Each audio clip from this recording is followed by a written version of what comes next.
20 yanvar günüdür, şəhidlərimizin günüdür. Şəhidlər günü 20 yanvar günüdür. Biz şəhidlərimizi anırıq bugün Azərbaycan xalqı olaraq. Bəndəliyin zirvəsi şəhadətdir.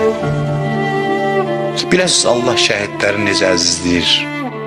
Deyir ki, hamınız eşitirsiniz ki, şəhid dünyaya gəlməyi arzulayan yeganə mömin dəstədir. Ancaq kafirlər dünyaya qayıtmaq istəyər ki, əməllərini düzəltsin. Möminlər istəməz. Allahın bəndələrinin içində dünyaya dönmək istəyən yeganə varlıqdır. Sual olunur, niyə? Hamımız həmişə cavab verir ki, Allaha qovuşmağın ləzzətini yenidən dadmaq üçün istəyir. Təzədən şəhid olmaq üçün. Dönmək istəyir dünyaya ki, bir də şəhid olsun. Allah onların ruhun bizə şəfaətçi və duaçı qərar versin inşallah.